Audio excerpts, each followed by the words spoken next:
Then back in third, Torrent well clear from Mutard over the final flight. A great jump there from East India Dock, and it's now beginning to pull right away. Has got 10 lengths clear in no time. It's powering up the Cheltenham Hill.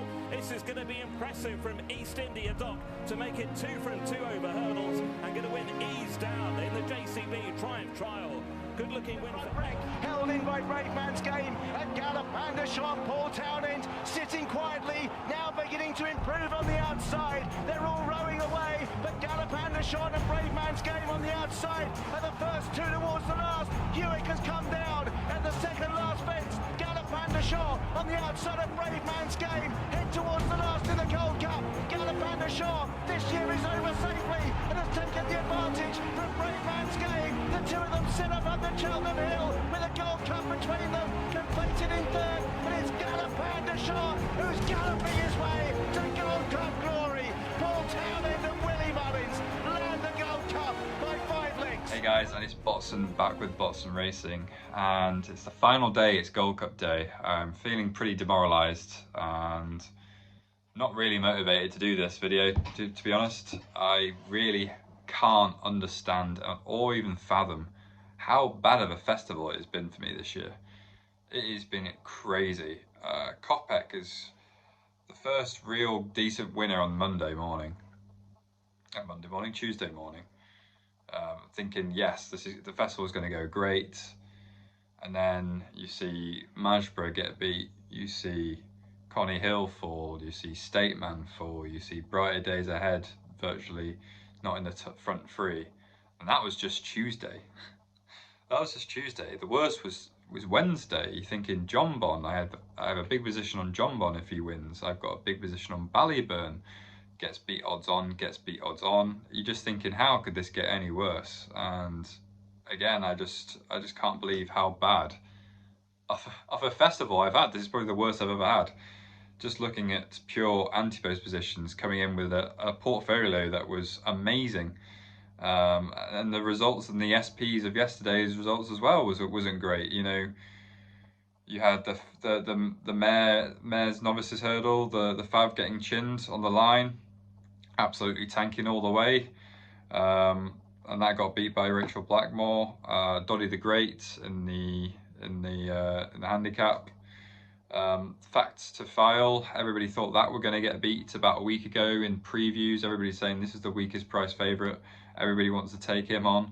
He bolts up and wins most impressively. So that was ironic. The one that I guess I kind of was happy to take on was Tiapu. Just ground wasn't right, and again, I don't think many people actually had Bob Ollinger. Couldn't fancy that thing for the stayers. So. And then Ile France just wasn't as keen and fast galloping as I thought he would be. Clearly, right-handed track will suit him better. Well, I'll say suit him better. I don't think left-handed tracks are any good for him. He wants Kempton really. So that was really disappointing to see. And yeah, every horse I thought I'd take on the favourites just don't seem to be doing well. I just had a feeling Tiapu were going to get beat. It was just finding the right horse. Again, quite a few seconds. Jaguar was quite impressive, and yeah, I guess we move on to the final day. I've got to keep morale high. It's just been a crazy couple of days. I just can't believe my luck really. I just can't believe it. I'm on a big position for East India Dock, so I can't wait for that to get beat. Just knowing my luck, Lou Lambert will turn into an absolute superstar.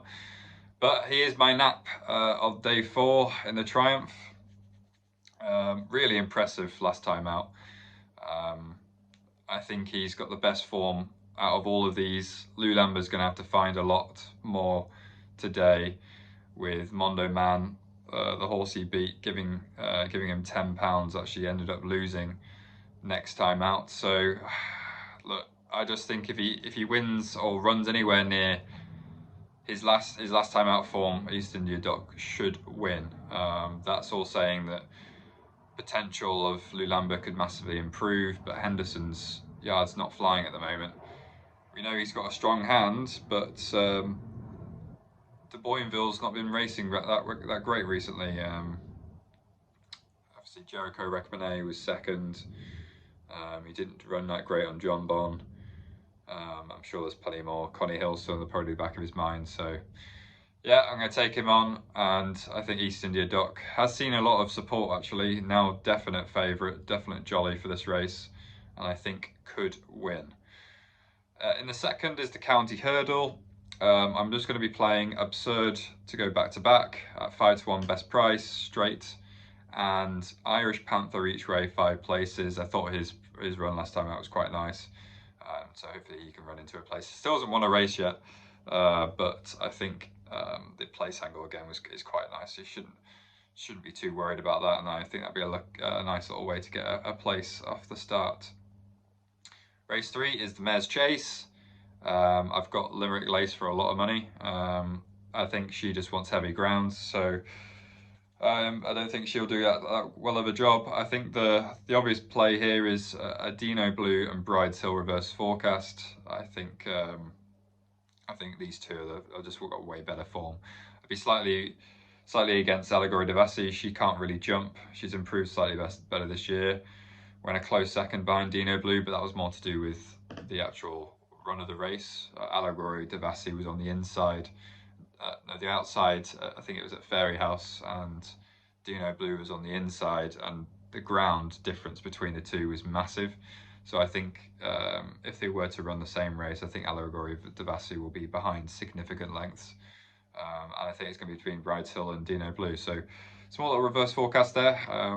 Can't tell you roughly what the prices will be, but probably something like, I don't know, 3-1 maybe, 3-1 for the first, the Fav, and then the second. Wendigo in the Bartlett, 11-1, 4 places. I think he's just a place here, a place angle here. I couldn't really fancy the mare at the top of the market, so I'm trying to take her on. I thought Wendigo was a decent horse to take her on with.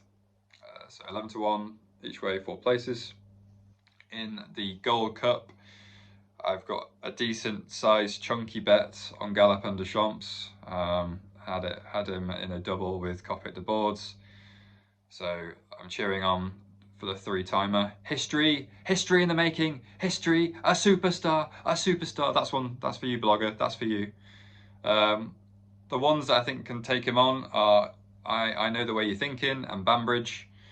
I haven't really looked at the forecast yet, but I assume everything's fine. It hasn't rained that much, so I assume Bambridge is going to run decent. I think the play here is a small play, is a reverse tricast.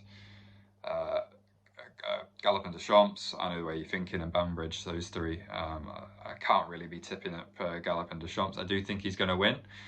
If I were to tip anything up as well, would be I Know the Way You're Thinking each way. I think he's the likely second in this race, with Galopin winning.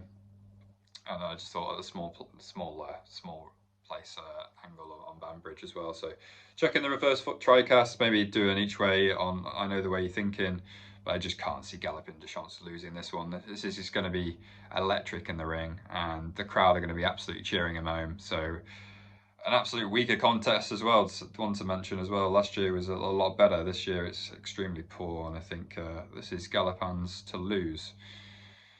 In the Hunter's Chase, I've gone with Angel's Dawn next best, 3-1 best price. Nothing really much to say about this race. It's difficult to talk about, point to points and Hunter's Chases races. And yeah, I just thought Angel's Dawn won the Kim Muir last year. I just think he's probably the one to beat, and 3-1's a fair price. And in the Martin Pipe, the Copic to me has been absolutely smashed. I can't be tipping him. He's way too short with his runs over in Auteuil and in France. The one that seemed decent action is Tap on Go, Tap on the Go, something like that. One that's drifted I thought was quite interesting was Wodhooh. Decent form last time out. I guess Shoyos hasn't really backed up that claim in a graded race, but in a handicap I think Wodhooh's got plenty to find. And these races, the Martin Pipe always finds, big runners. And we're talking about Bambridge and Galopin Des Champs, both winners of the Martin Pipe. Iroko was very impressive last year in the Martin Pipe as well. So these horses tend to come out and be pretty good superstars, I would say. And I think Wodhooh, I think I'm saying that right anyway, Wodhooh could definitely be a horse that has plenty in hand. I thought was extremely impressive last time out, and the form's definitely backed it up. I guess Joyeuse was the only one that sort of put a question mark on it, but she had to find at least £10 in that race in the mares hurdle to improve. I think Wodhoo's got plenty of chance to improve here, and I think 15-2 each way, 5 places is pretty fair. I'm on anti-post as well, so knowing my luck, this will have no chance.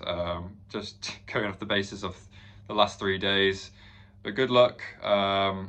Again, follow these tips cautiously, bet responsibly, and enjoy the last day of Cheltenham. It's been a crazy 4 days. It's flown by, but I'm looking forward to next year already, because this year's been atrocious, honestly. Let me know what you guys have backed today. Any tips, any opinions on certain races, especially the Gold Cup, I'd be interested to hear. But I'll see you guys next year for the 2026 Cheltenham Festival. See you guys.